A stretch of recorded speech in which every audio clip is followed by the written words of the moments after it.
ବିଜୁ ଜନତା ଦଳର 28ତମ ପ୍ରତିଷ୍ଠା ଦିବସ ପାଳିତ ହୋଇଯାଇଛି। ଦୀର୍ଘ 24 ବର୍ଷ ଧରି ଶାସନରେ ରହିବା ପରେ ଏଥର ବିରୋଧୀ ଦଳ ଭାବରେ ପ୍ରତିଷ୍ଠା ଦିବସ ପାଳୁଛି ବିଜେଡି। ଜଗତସିଂହପୁର ତିର୍ତ୍ତୋଲ ଥାନା ଅନ୍ତର୍ଗତ ରାହାମା ବଜାରରେ ବିଜୁ ଜନତା ଦଳର ପ୍ରତିଷ୍ଠା ଦିବସ ପାଳିତ ହୋଇଛି। ରାହାମା ବଜାରରେ ବିଜୁ ପଟ୍ଟନାୟକ ପ୍ରତିମୂର୍ତ୍ତିରେ ପୁଷ୍ପମାଲ୍ୟ ଅର୍ପଣ କରି ଦଳର କର୍ମୀମାନେ ମିଷ୍ଟାନ୍ନ ବଣ୍ଟନ କରିଥିଲେ। ଏହି କାର୍ଯ୍ୟକ୍ରମରେ କୁଜଙ୍ଗ ବ୍ଲକର ଚେୟାରମ୍ୟାନ୍ ଲିନାରାଣୀ ସାହୁ, ସାଇଲ ଗ୍ରାମ ପଞ୍ଚାୟତର ସରପଞ୍ଚ ସରୋଜ କୁମାର ସେଠୀ, ପୂର୍ବତନ ଜିଲ୍ଲା ପରିଷଦ ଅଜୟ କୁମାର ସାହୁ ପ୍ରମୁଖ ଉପସ୍ଥିତ ଥିଲେ। ये केवल राजनैतिक दल में सामाजिक स्तर लोक केमती सब सामना को आनिबा ये दल मुख्य लक्ष्य थिला। आपण माने जानिछंती आज भली दिन रे हमर एठी सरकार नाही सत, किंतु आपण माने हमर ए जो संगठन ये जो लोक मानक भितर भाईचारा गोटे कथा जो दल रे केवल राजनीति नुहे संगठन हूँ मुख्य नीति कही कथा। विजु जनता दल 28तम प्रतिष्ठा दिवस पालन पालन करछु। आम सहित समस्त पंचायतर सरपंच, पीएस मेंबर एवं जिला परिषद अच्छा आम राहामारे विजु बाबू प्रतिमूर्ति तले फूलमाल दे एवं समस्ते आज प्रतिष्ठा दिवस पालन करुछु। तेणु जिते बाधाविघ्न आसिले आम ये शपथ नौचु ये विजु बाबू अच्छा ये आम स्टाच्यू पाखे ठिया शपथ नौचु जे निश्चय आम ये दल को यही स्वाभिमान को आम बंचाई रखी यह आमर आज शपथ। सेभଳି ଭାବରେ ଚମ୍ପୁଆ ବିଜୁ ଜନତା ଦଳ ତରଫରୁ ମଧ୍ୟ ପ୍ରତିଷ୍ଠା ଦିବସ ପାଳିତ ହୋଇଯାଇଛି। ଚମ୍ପୁଆ ଏନ୍ଏସି ଅଧ୍ୟକ୍ଷ ଗିରିଜାଶଙ୍କର ରାଓଙ୍କ ତତ୍ତ୍ୱାବଧାନରେ କାର୍ଯ୍ୟକ୍ରମ ଆୟୋଜିତ ହୋଇଥିଲା। ଏହି ଅବସରରେ ଶତାଧିକ ବିଜେଡି କର୍ମୀ ଯୋଗଦେଇ ଚମ୍ପୁଆ ଷ୍ଟାଡିୟମରୁ ଏକ ରାଲିରେ ଚମ୍ପୁଆ ବଜାର ପରିକ୍ରମା କରିଥିଲେ। ପରେ ଚମ୍ପୁଆ ଉପଖଣ୍ଡ ଡାକ୍ତରଖାନାରେ କର୍ମୀମାନେ ରୋଗୀଙ୍କୁ ଫଳ ବଣ୍ଟନ କରିଥିଲେ। କାର୍ଯ୍ୟକ୍ରମରେ ଚମ୍ପୁଆ ଏନ୍ଏସିର ସମସ୍ତ କାଉନ୍ସିଲର ସହିତ ବହୁ ସରପଞ୍ଚ ଉପସ୍ଥିତ ଥିଲେ। ଦୀର୍ଘ 27-28 ବର୍ଷ ଧରି ଓଡ଼ିଶା ଲୋକଙ୍କ ସେବା କରି ଆସିଛି ଦଳ। 24 ବର୍ଷ ଲୋକଙ୍କୁ ଆପଣ ମାନେ ଜାଣିଛନ୍ତି ଏ ଦଳ କେମିତି ଲୋକଙ୍କ ସେବାରେ ଲାଗିଛି। ବଡ଼ କଥା ନୁହେଁ, ଲୋକଙ୍କ ସେବାଟା ବଡ଼। ଆମେ କାଲି ଯେମିତି ଲୋକଙ୍କ ସହିତ ଥିଲୁ, ପ୍ରତ୍ୟେକ ବିଜୁ ଜନତା ଦଳ କର୍ମୀ, ପ୍ରତ୍ୟେକ ବିଜୁ ଜନତା ଦଳର ସଦସ୍ୟ ସବୁ ଲୋକଙ୍କ ସେବାରେ ରହିବୁ ଏବଂ ଲୋକଙ୍କ ସେବା କରିବୁ। ପ୍ରତିଟି ଓଡ଼ିଆଙ୍କୁ ସ୍ୱାଭିମାନର ସହ ବଞ୍ଚିବାର ପରିକଳ୍ପନା କରି ଆଜିଠାରୁ ଠିକ୍ 28 ବର୍ଷ ତଳେ ପ୍ରବାଦ ପୁରୁଷ ବିଜୁବାବୁଙ୍କ ନାମରେ ପ୍ରତିଷ୍ଠା ହୋଇଥିଲା ବିଜୁ ଜନତା ଦଳ। ସେବା ଓ ଜନତାଙ୍କ ସ୍ୱାର୍ଥରେ ରହି ବିଜେଡି ଲୋକଙ୍କ ସ୍ୱର ହୋଇ ସର୍ବଦା କାର୍ଯ୍ୟ କରିବା ଉଦ୍ଦେଶ୍ୟରେ ଗଠନ ହୋଇଥିଲା ଏହି ଦଳ। ଆଜି ତାର ପ୍ରତିଷ୍ଠା ଦିବସ ଅବସରରେ ସୁକିନ୍ଦା ବିଜୁ ଜନତା ଦଳ ପକ୍ଷରୁ 28ତମ ପ୍ରତିଷ୍ଠା ଦିବସ ପାଳିତ ହୋଇଯାଇଛି।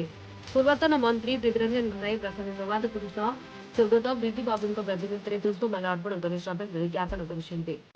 सुकिंदा निर्वाचन मंडली आज प्रतिष्ठा दिवस आज बहु संख्यार आज समस्त विजु जनता दल नेतृवृंद आज आसिकी प्रतिष्ठा दिवस को आज सफल कर आगामी दिन में दल को किभली भाव में तृणमूल स्तर में आहरी संगठित करेंगे एवं दलर सभापति श्री नवीन पट्टनायक महोदय कार्यक्रम तांकर जो विजन रही आज प्रत्येक जनसाधारण मान पाखे पहुँची आज आम वर्तमान विरोधी दल भूमिका जो रही आमर साधारण लोकों स्वर को विजु जनता दल माध्यम आहरी शाणित करवा। आज वार्ता आज समस्ते आम जो भाव में पूर्वर एक हो आज वार्ता आज समस्ते आमर विजु प्रेमी विजु जनता दल को भल पाउथवा प्रत्येक जनसाधारण आम एक रही। 2025 सभ्य संग्रह अभियान विजु जनता दल जो चली साधारण लोक मान भितर अनेक उत्साह रही युवक मान भितर छात्र मान भितर महिला मान भितर गुरुजन मान भितर अनेक उत्साह रही। सारा ओडिशा विजु जनता दलर 28तम प्रतिष्ठा दिवस पालन करुवा बेले मयूरभंज जिलार रायरमपुर और बहड़दार विजु जनता दल पक्षर विजेडर प्रतिष्ठा दिवस धूमधाम पालित होइछि।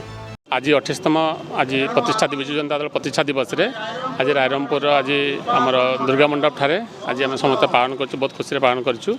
आगामी दिन में केमी आज रास्तार लड़ाई हे बीजेपी सहित तार आम चिंता कर प्रोसेस स्टार्ट करूँ।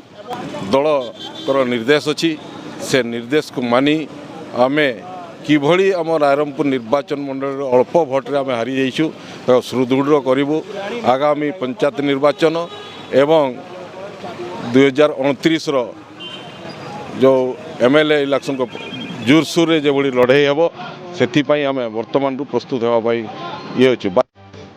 चौबीस वर्षर शासनर स्वर्णिम अध्याय थिला ओडिशा विकासर मूलपिंड नवीन पट्टनायक सुदूर प्रसारी योजना जो ओडिशार विकास सहित सबुठार तल स्तर में रहुवा व्यक्ति निकटरे प्रशासक पहुंचवा सेवानक विकास रे नाविक सारिथिबा नवीन पट्टनायक मिथ्या प्रतिश्रुति एवं लोकों को मिछ कही सरकार पास सरकार आज से लोकों हांडी साहब को खाली कर माननीय पूर्वोत्तर मुख्यमंत्री नवीन पट्टनायक को भोट ओडिशार नेतृत्व देवाक संकल्प नहीं पारादीपास विजेडि 28तम प्रतिष्ठा दिवस पालन अवसर में अथर्वांकित आयोजित समावेश शताधिक लोक जोग देते ओडिशार वरपुत्र पारादीप बंदर स्रष्टा प्रभात पुरुष विजुबाबू नाम नामित एवं तांको सुमित्र नवीन पट्टनायक नेतृत्व में राज्य सभापति नवीन नेतृत्व में आज विजु जनता दलर 28तम प्रतिष्ठा दिवस पालन होची समग्र ओडिशा रे से परिप्रेक्षी पारादीप विजु जनता दल तरफ कार्यक्रम आयोजन होती